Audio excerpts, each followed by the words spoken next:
Bonjour, je profite encore une fois de ce dimanche gris et pluvieux pour améliorer mes bateaux. Cette fois-ci, c'est sur le récent Vient de loin que j'ai apporté une modification. Souvenez-vous, le bateau a été livré avec un graisseur à déplacement, transparent de surcroît,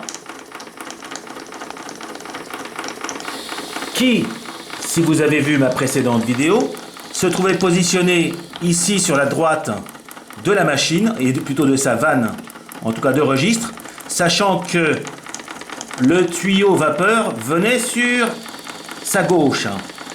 J'ai constaté que ce graisseur ne faisait pas son office.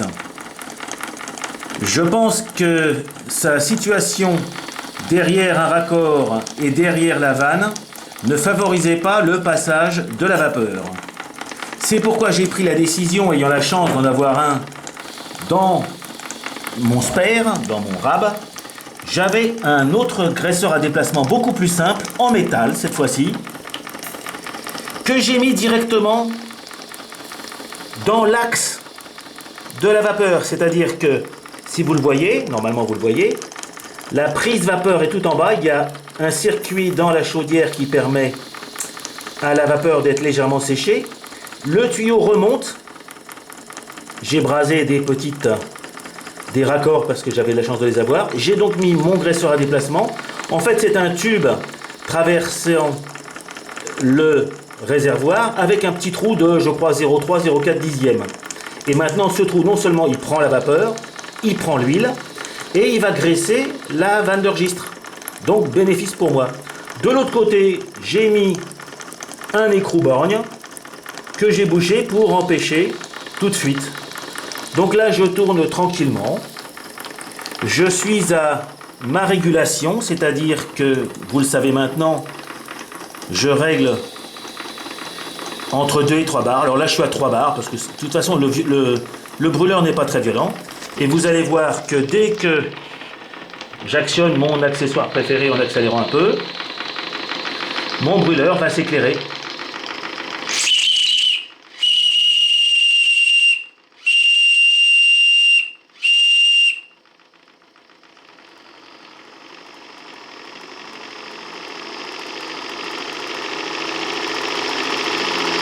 Hop. Voilà, donc le brûleur est reparti à fond. Vous voyez? Donc le régulateur, il a juste... j'ai gardé la tuyauterie, ce qui fait que c'est un peu fouillis. J'ai gardé la tuyauterie que j'avais. Je constate que le cuivre recuit est beaucoup plus souple et facile à travailler que le laiton. Donc j'ai profité, entre guillemets, de ce que j'avais pour le laisser briller. Tiens, pendant que je parle, hop, le régulateur est redescendu.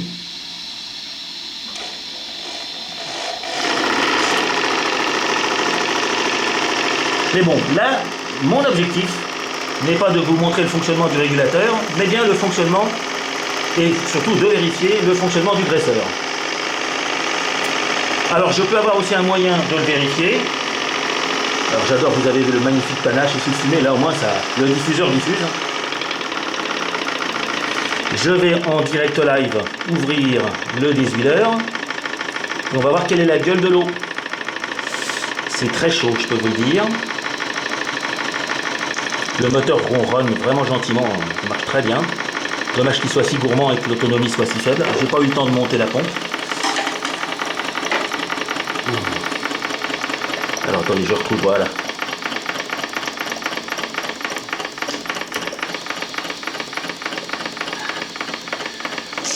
Hop.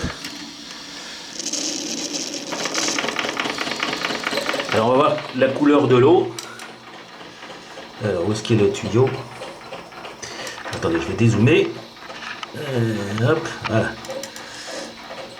Alors l'eau est légèrement jaunâtre et huileuse. Ça veut dire qu'a priori, vous voyez, bon, il faudra que je nettoie tout parce que si madame voit ça, elle va me tuer. Mais en tout cas, le graisseur fait son office. Voilà, donc là je suis à mes 3 bars. Je vais accélérer un tout petit peu parce qu'il tourne vraiment, regardez comme il tourne lentement, quoi. Et dans les deux sens. Quelle douceur de fonctionnement, moi vraiment je suis ravi.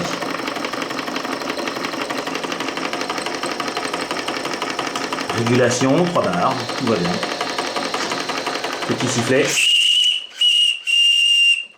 Ah oui, ce que je voulais aussi vous montrer pendant que j'y pense. Certains m'ont demandé comment je faisais la recharge de mon tank à gaz. Il faut savoir que les tanks à gaz que fournit Jean ne sont pas des tanks à gaz. Pardon, les vannes de remplissage des tanks à gaz de Jean ne sont pas les vannes de remplissage des tanks à gaz Anton. Ce sont des modèles OPA anglais Cheddar. Et je voulais vous montrer, puisque j'ai la chance d'avoir les deux systèmes de remplissage. L'un à côté de l'autre. Le système français que vous reconnaissez est légèrement plus droit et plus large avec un petit joint que le système Cheddar. Les deux se vissant bien sûr sur mes bouteilles de 360 grammes.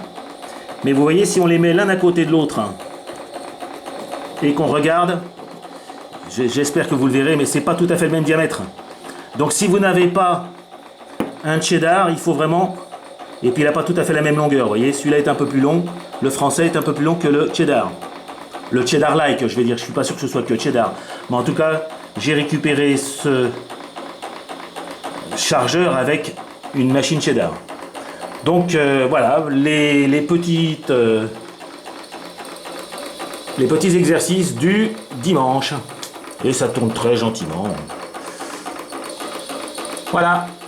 Au revoir les amis. Ah, et puis j'ai oublié quand même, non, attendez, si je vous dis au revoir.